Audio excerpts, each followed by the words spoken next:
The University of North Carolina at Chapel Hill, considered by some a public ivy, is just a normal college campus. It operates like a miniature town. Some students live on site, while others and employees commute on a daily basis. The majority of commuters don't use the free public bus system. They drive, alone, in their cars.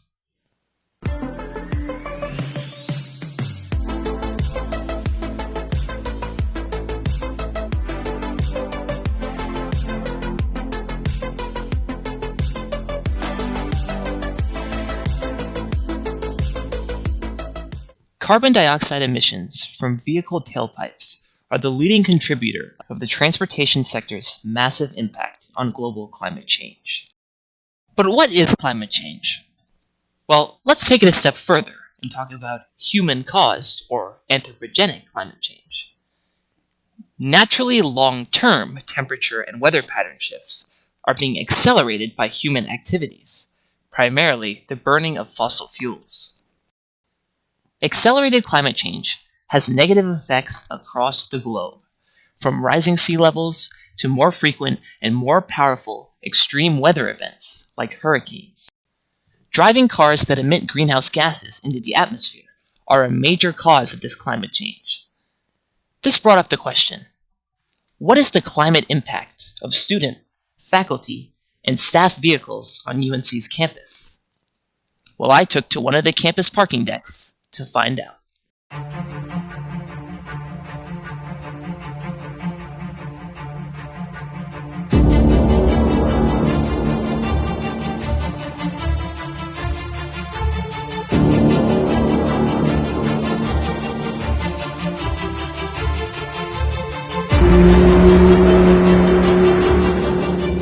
The Cobb parking deck is located on the north side of UNC's campus and is open on weekdays only to students, faculty, and staff.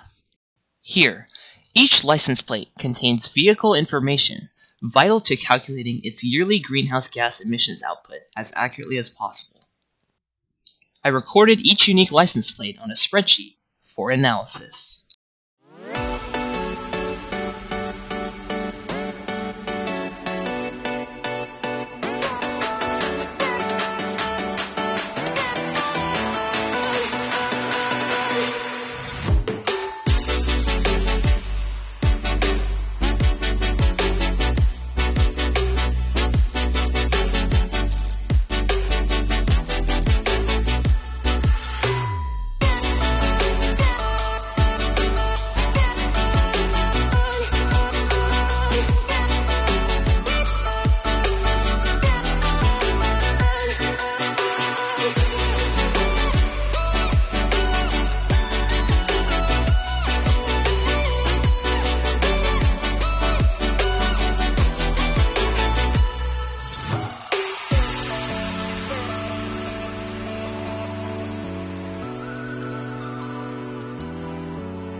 Over a 4-day period, I recorded the license plates of every vehicle parked on levels 1 and 2 of the Cobb parking deck, collecting plates on level 1 the first 2 days and plates on level 2 the last 2 days.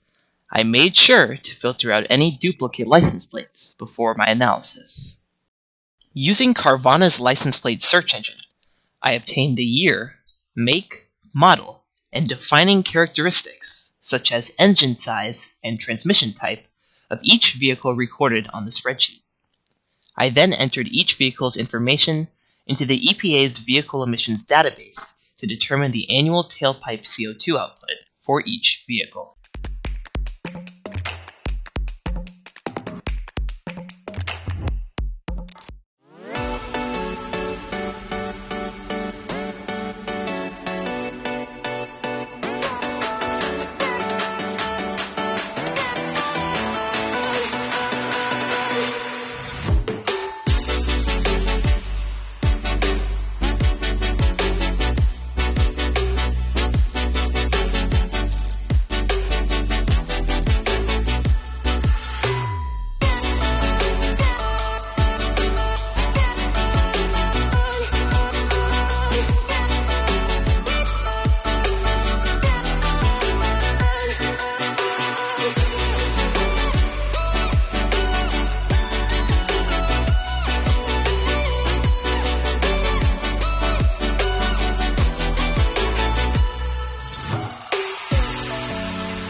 After completing an analysis of 252 unique vehicles from the Cobb parking deck, the vehicles averaged 5.01 tons of tailpipe CO2 emissions per year, slightly below the EPA calculated national average of 5.39.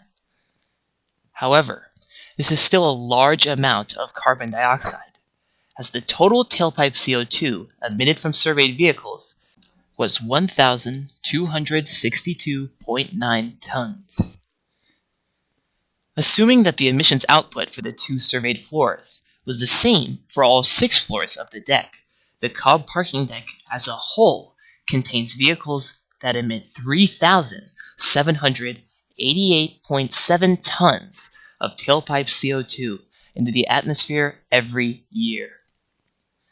To put this number in perspective, 3,788.7 tons of CO2 is what is generated from showering 15 times every day for a year, heating 1,186 homes for a year, and running 3,348 air conditioners for a year. So which cars were the best, and which were the worst? Let's take a look. The 3 best cars in terms of tailpipe CO2 emissions were the 3 powered exclusively by electricity. The 2015 Nissan Leaf, 2018 Chevrolet Bolt EV, and 2021 Tesla Model 3 all emit 0 tailpipe CO2. Of the vehicles that were not electric, 2 generations of Toyota's famous Prius and the 2020 Honda Accord Hybrid were the best. Hybrid cars like these release much less CO2 than regular, fully gasoline-powered cars. These vehicles are all well under the national average of 5.4 tons of tailpipe CO2 per year. Here were some of the most polluting cars on the deck. The 2002 Toyota Tundra V8 at 8.9 tons per liter of tailpipe CO2 is astronomically over the national average. Not too far behind is the 2007 Ford F-150 Super Crew at 8.3. The 2010 Jeep Grand Cherokee was under 8.0, but only at 7.8. Larger, high-powered vehicles like these are more polluting and contribute to climate change much more than the other options. So what's the takeaway from all this? While the vehicles driven by UNC students, faculty, and staff appear to be under the national average of tailpipe CO2 emissions, the sum of transportation emissions from the collective campus body are still a large contributor to climate change. More people at UNC should consider carpooling with a peer or with a colleague, or if having to commute alone, buy an electric car or hybrid vehicle, ride a bicycle, or just use the free public bus system. Whatever the choice may be, actions must be taken here and on campuses across the nation to reduce transportation emissions to help save our planet.